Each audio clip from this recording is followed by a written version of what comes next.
안녕하세요. 반갑습니다.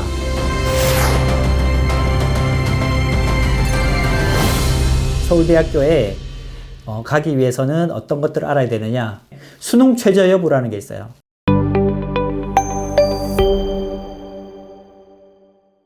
우리 고등학교 학부모님들 정도 되시면 수능 최저라는 말 아실 겁니다. 그래서 수능 최저라는 말은 주로 수시에 있어요. 수시에. 수시에서는 수능 성적을 반영하면 그 불법이에요. 불법. 지균 같은 경우는 학교에서 내신 성적 좋은 학생들 중심으로 2명씩을 뽑는데 각 학교마다 우리 다 아시잖아요. 그렇죠?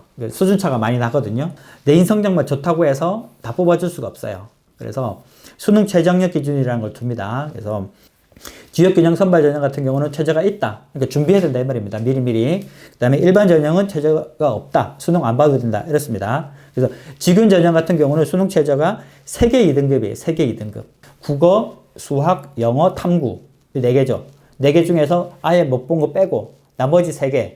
국어, 수학, 영어가 될 수 있고 국어, 수학, 탐구가 될 수도 있고 뭐 그런 식으로 3개가 2등급 이내가 돼야 돼요. 이게 작년하고 2020학년도랑 2021학년도가 차이가 나요. 그래서 그전에는 탐구죠, 탐구. 탐구는 이제 사탐, 과탐인데, 사탐, 과탐을 2과목 보거든요, 2과목. 근데 서울대만 전국의 모든 대학과 차이가 나게 2등급일 때 2과목 모두 2등급 이내였어요. 그러니까 다른 대학들은 1등급, 3등급이면 평균 내면 2등급이니까 됐는데, 서울대는 안 됐어요. 각각 2등급 이내니까. 그러니까 1, 1, 2, 2 이렇게 돼야 됐는데, 너무 좀 세다라고 했는지, 이제 올해부터 2021학년도부터 바뀌어가지고 2개 합이 4. 그러니까 3개 합이 2등급에서 3개 각각 2등급에서 그 2등급을 국어, 수학, 영어 하면 상관없는데 탐구가 들어가면 그 탐구가 작년까지는 1, 4면 안 됐는데 올해부터는 되는 거예요. 그러니까 2021학년도부터는 됩니다. 그래서 조금 완화됐어요. 약간은 좀 우스갯소리 비슷한 건데 의대 있죠, 의대. 이 전국에 있는 의대 중에서 수능 최저가 제일 약한 데가 어딜까요? 역설적으로 제일 약한 데가 어디냐면 서울대 의대예요. 서울대 의대. 서울대 의대가 지금 여기 2등급 3개거든요. 근데 다른 대학들은 뭐 2개 합이 4 이렇게 약한데 의대는 따로 평가를 해가지고 1등급 3개 혹은 4개 합이 5, 1, 1, 1, 2 이런 식으로 요구를 해요. 모든 학생이 가고 싶어하는 서울대 의대가 역설적으로 수능 최저가 제일 약해요. 좀 약간 이건 아이러니한 건데, 그래서 수능 최저 같은 경우는 서울대학교에서 지균은 있다. 그 다음에 일반 전형은 없다. 아시겠죠?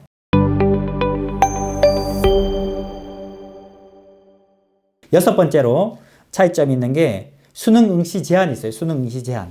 일단 지균은 제한이 있고 일반 전형은 없어요. 이것도 굉장히 중요한 건데, 그러니까 없는 일반 전형 같은 경우는 없기 때문에 뭐 제한이 없겠죠? 심지어는 수능 안 봐도 돼요. 거기는.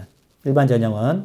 근데 지금 같은 경우는 있다. 어떤 거냐 그러면 인문계는 제2외국어를 응시를 해야 돼요. 성적은 안 봐요. 9등급도 돼요. 근데 응시는 해야 돼요. 응시는. 그 다음에 자연계열은 과탐에서 서로 다른 1, 2, 2, 2. 자연계는 탐구 과목이 8과목이거든요. 물화생지 1, 2 해가지고 8개가 있는데 그러니까 물리원, 화학원 이렇게 이제 지원을 많이 하는데 서울대학교는 그러면 지균 대상자가 안 되는 거예요. 그러니까 2를 선택해야 돼요.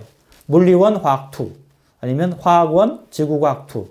또 뭐 그런 케이스는 거의 없지만 물리 2, 화학 2, 2. 과거 잘하는 학생들은 그런 학생들만 지원할 수 있어요.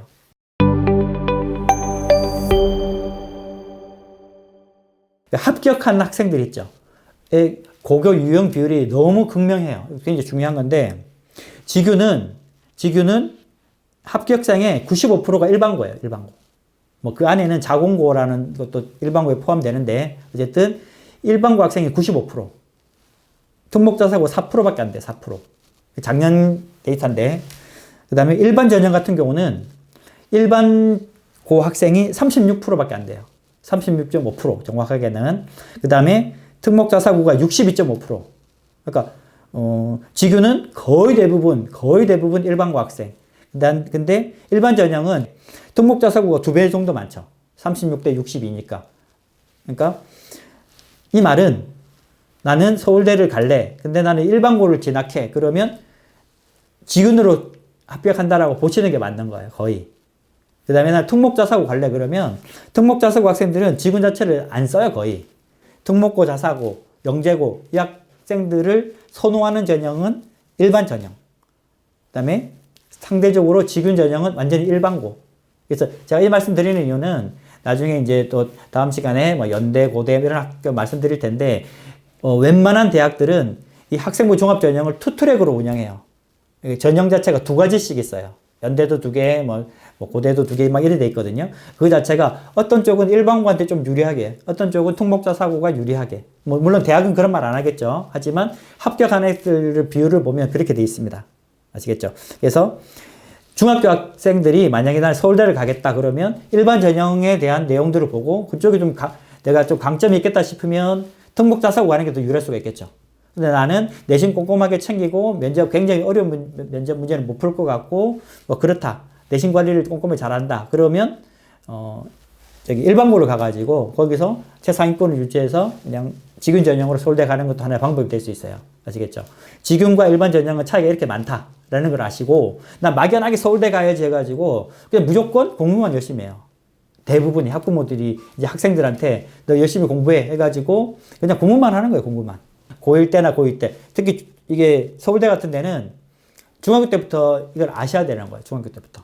그래야지 고등학교 선정을 할 때도 일반고냐 특목자사고냐 이렇게 더 현명한 전략을 세울 수가 있습니다. 아시겠죠? 이 서울대는 지금 이 두 전형이 있죠. 지균하고 일반 전형이 있는데 이거를 둘 다 지원을 못 해요.